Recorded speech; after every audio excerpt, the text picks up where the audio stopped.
आज हम लोग जो गोलीय दर्पण में आप लोग को इसके पिछले वीडियो में पढ़ाया था और जिसमें गोलीय दर्पण के प्रत्येक बिंदुओं से आपकी परिचय करवाई थी, उसमें आज एक संबंध को मैं साबित करना चाहता हूं। तो आप प्रश्न लिख सकते हैं, लिखिए प्रश्न के रूप में। अवतल दर्पण में सिद्ध करें कि वक्रता त्रिज्या फोकस दूरी से दुगुनी होती है। वक्रता त्रिज्या फोकस दूरी से दुगुनी होती है और फोकस दूरी वक्रता त्रिज्या की आधी होती है और फोकस दूरी वक्रता त्रिज्या की आधी होती है। अथवा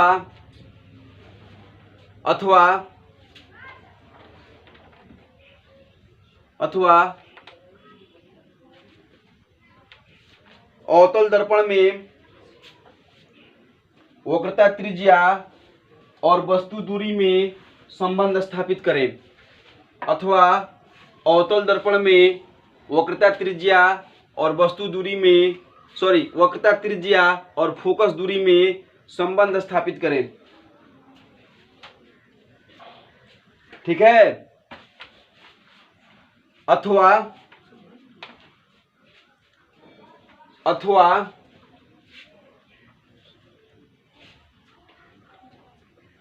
अवतल दर्पण में सिद्ध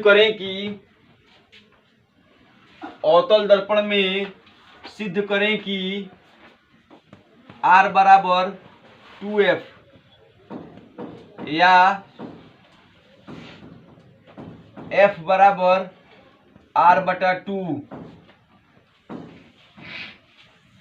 अब समझिए, प्रश्न हो गया। आपने देखा इस प्रश्न में मैंने 2 अथवा करके 3 प्रश्न लिखवाया। इन तीनों प्रश्नों में से यदि एक कोई प्रश्न आता है परीक्षा में या कोई पूछता है तो आपको जवाब वही देना होगा जो मैं अभी कराने वाला हूं। ठीक है। आपको मतलब साबित करना है। जैसे कि मान लीजिए यह जो है अवतल दर्पण हो गया, जिसकी चर्चा हमने इसके पहले वीडियो में की थी, और यह इसका मुख्य बिंदु हो गया P। ठीक है। यह प्रधान अक्ष हो गया। अब प्रधान अक्ष के समानांतर चलने वाली प्रकाश की किरणें इस दर्पण पर टकराने के बाद जहां से गुजरती है वह बिंदु फोकस होता है F, अर्थात FP जो है फोकस दूरी है, जिसे छोटा f के द्वारा सूचित किया जाता है। ठीक है। और यहां जो है C होता है, CP वक्रता त्रिज्या होती है, जिसे छोटा r द्वारा सूचित किया जाता है। इसके बारे में चर्चा हमने इसके पहले वीडियो में किया था। अब यहाँ पे छोटा f और छोटा r में संबंध बताना है इस हल के माध्यम से कि इन दोनों में क्या संबंध है। तो मैंने आपको बताया था कि यह जो FP है यह CP के आधी होती है। तो अगर ऑब्जेक्टिव में प्रश्न आ जाए कि वक्रता त्रिज्या और फोकस दूरी में क्या संबंध है, तो आपको कहना पड़ेगा कि वक्रता त्रिज्या फोकस दूरी की दोगुनी होती है या फोकस दूरी वक्रता त्रिज्या की आधी होती है। याद रखिएगा ये बात। इसमें थोड़ा सा घुमाव फिराव करके ऑब्जेक्टिव आएगा और उसका प्रैक्टिस में भी मैं आपको ऑब्जेक्टिव प्रश्न में कराऊंगा। और या आप बुक पढ़िएगा या गेस्ट पेपर वगैरह से सहायता की लीजिएगा तो आपको वहाँ भी ये सब प्रश्न मिलेगा। फिलहाल मैं इस आधी वाली सिस्टम को साबित करने वाला हूँ इस वीडियो में कि यह किस तरीके से F जो है R का आधा होता है। ठीक है। यदि आप वीडियो को अच्छे से देखते हैं और इसमें बनाए गए स्थिति को समझते हैं तो आप समझ पाइएगा कि किस तरीके से, और बहुत ही आसानी तरीके से मैं बताने वाला हूँ। बहुत ही आसान है जिसे आप समझ करके। तो सबसे पहले फिगर बना लीजिए और उसके बाद साधारण प्रतिज्ञा दे के लिखिए। साधारण प्रतिज्ञा दे के लिखिए। माना कि एम डैश एक अवतल दर्पण है। माना कि एम डैश एक अवतल दर्पण है जिसका मुख्य बिंदु P है तथा प्रधान अक्ष CP के समानांतर मुख्य बिंदु P है तथा प्रधान अक्ष CP के समानांतर चलने वाली किरण AB दर्पण से टकराने के बाद F बिंदु पर मिलती है। दर्पण से टकराने के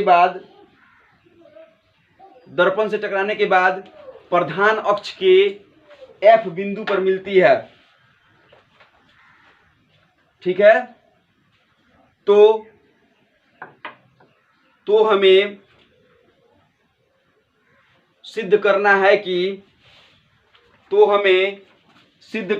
कि ये वाला लिख लीजिए, R बराबर 2F या F बराबर R/2, यही आपको प्रमाणित करने हैं। लिख लिए। अब रचना करना होगा। रचना लिख के टिक दीजिए। रचना जो है अपनी मर्जी से किया जाता है। तो देखिए कैसे करेंगे रचना। यह आपतित किरण है और यह परावर्तित किरण है ना। तो आपतित किरण और परावर्तित किरण के बीच में एक अभिलंब होता है। मैंने आपको जब परिचय दे रहा था प्रकाश के परिवर्तन का तो उसमें बताया था। अगर आपने उस क्लास को ज्वाइन नहीं किया है या आपने उस वीडियो को नहीं देखा है तो आप उस वीडियो को जरूर देखें, क्योंकि उसमें आपको पता चलेगा कि हाँ आपतित किरण और परावर्तित किरण के बीच में अभिलंब होता है और वह अभिलंब जो है C से होके गुजरता है। यह एक कोण 1 मान लिया गया, इसको कोण 2 और इसको कोण 3। यहाँ लिख ले इस बात को कि कोण ABC बराबर 1, कोण CBF बराबर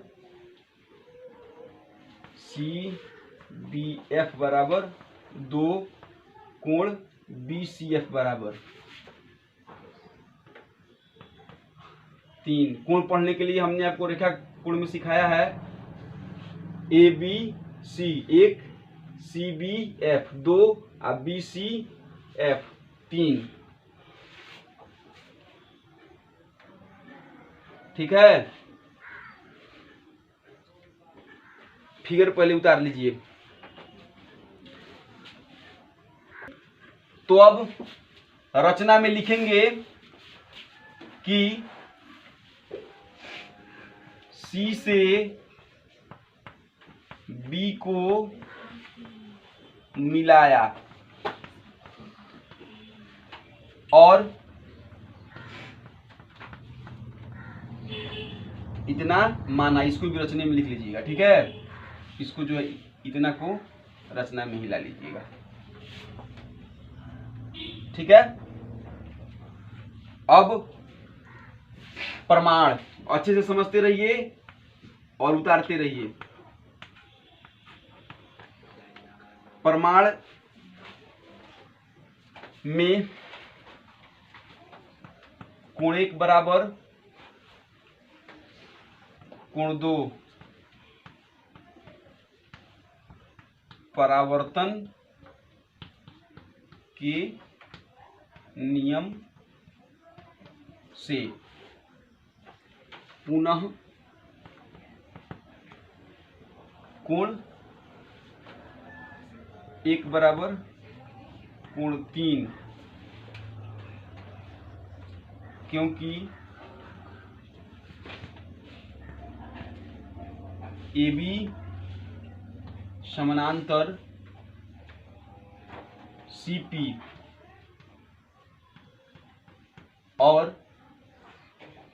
CB त्रियक रेखा। ठीक है, इसलिए एकांतर अंतः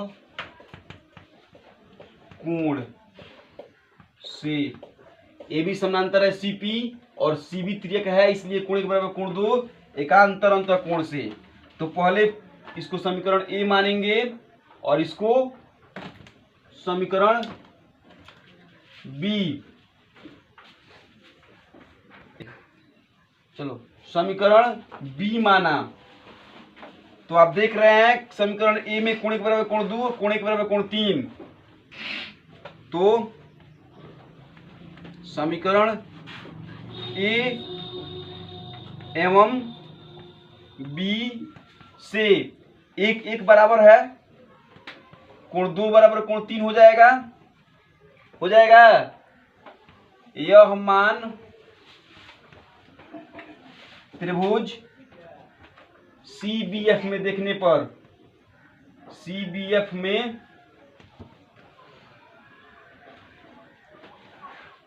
देखने पर, तो जब किसी भी त्रिभुज में दो कोण आपस में बराबर हो तो वह त्रिभुज समद्विबाहु त्रिभुज होता है।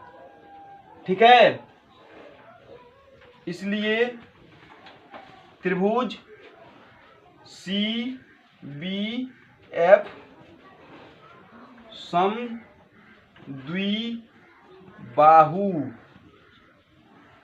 त्रिभुज होगा। समद्विबाहु का मतलब होता है वैसा त्रिभुज जिसकी दो भुजाएं आपस में बराबर हों, अर्थात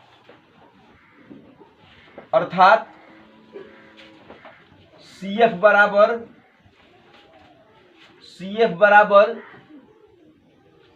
FB। समीकरण सी। अब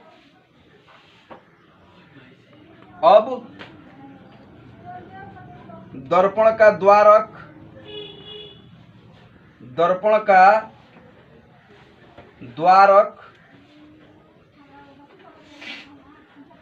अत्यंत छोटा होने के कारण,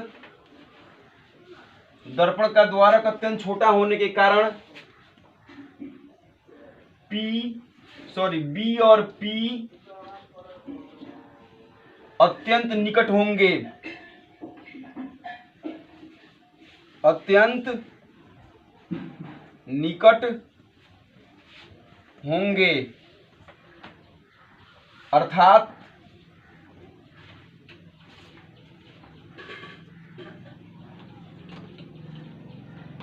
FB बराबर FP। समीकरण डी। अब समीकरण C एवं D से, समीकरण C एवं D से, C एवं D से CF बराबर FB के और FB बराबर है FP के, देख रहे हैं। तो यह FB बराबर हो गया FP, अर्थात FB FP बराबर CF। ठीक है, अब चित्र से CP बराबर CF प्लस FP, और CF किसके बराबर है? FP के बराबर है यहाँ पे। तो CF के जगह पे FP लिखने पर CP बराबर FP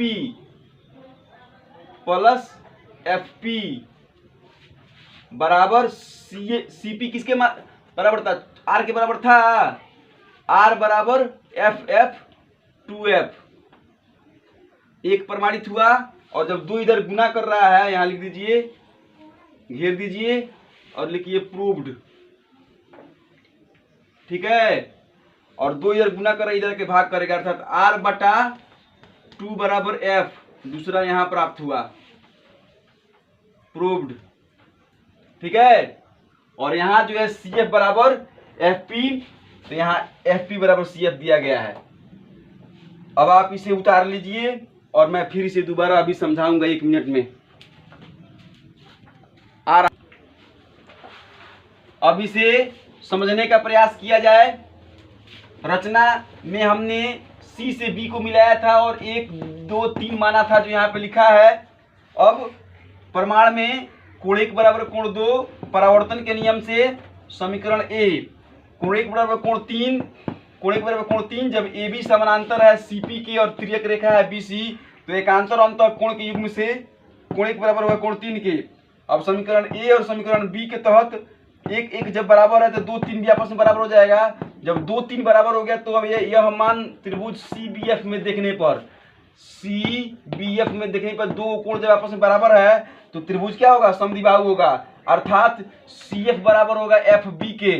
अब एफ बी दर्पण का द्वारक अत्यंत छोटा होने के कारण, दर्पण का द्वारक अत्यंत छोटा है, अर्थात यह जो किरण यहां से गुजरी है यह किरण यहां से भी गुजर सकती है, इसलिए बी और पी अत्यंत निकट होगा। जब अत्यंत निकट होगा तो एफ बी कहो चाहे एफ पी कहो, एफ बी कहो चाहे एफ पी कहो, क्योंकि जब बी एकदम नजदीक हो, जब मान लीजिए जब यहाँ से किरण गया है तो यहाँ गुजरा है, जब ये किरण यहाँ से जाएगा तो इसी लाइन पे गुजर जाएगा, तो ऐसी स्थिति में एफ बी बराबर हो जाएगा एफ पी के। तो जब एफ बी बराबर हो गया एफ पी के, यहाँ पर एफ बी बराबर हो गया एफ पी के, तो समीकरण डी माना गया और एफ पी बराबर, समीकरण डी में एफ बी बराबर एफ पी के, या समीकरण सी में सी एफ बराबर एफ बी के, तो एफ बी बराबर एफ बी तो सी एफ बराबर एफ पी, तो एफ पी बराबर सी एफ, अर्थात एफ पी बराबर है सी एफ के, तो सी पी बराबर C F plus F P, इन दोनों को जोड़ा जाए, सी एफ को एफ पी में जोड़ा जाए तो सी पी आ जाएगा। तो ऐसी स्थिति में सी एफ बराबर है एफ पी के, इसलिए सी पी बराबर C F plus F P, या C F F P F P F P two F P बराबर 2f, अर्थात सी पी बराबर 2f, अर्थात आर बराबर 2f साबित हो गया। यही समीकरण था, आर बराबर 2f साबित हो गया। और दो इधर गुना कर रहा है एफ में, तो इधर आएगा तो भाग करेगा, तो आर बटा 2 बराबर एफ, दोनों प्रमाणित हो गया। इस तरह से यह सवाल पूरा होता है। अगले वीडियो में हम लोग उत्तल दर्पण में इस चीज को प्रमाणित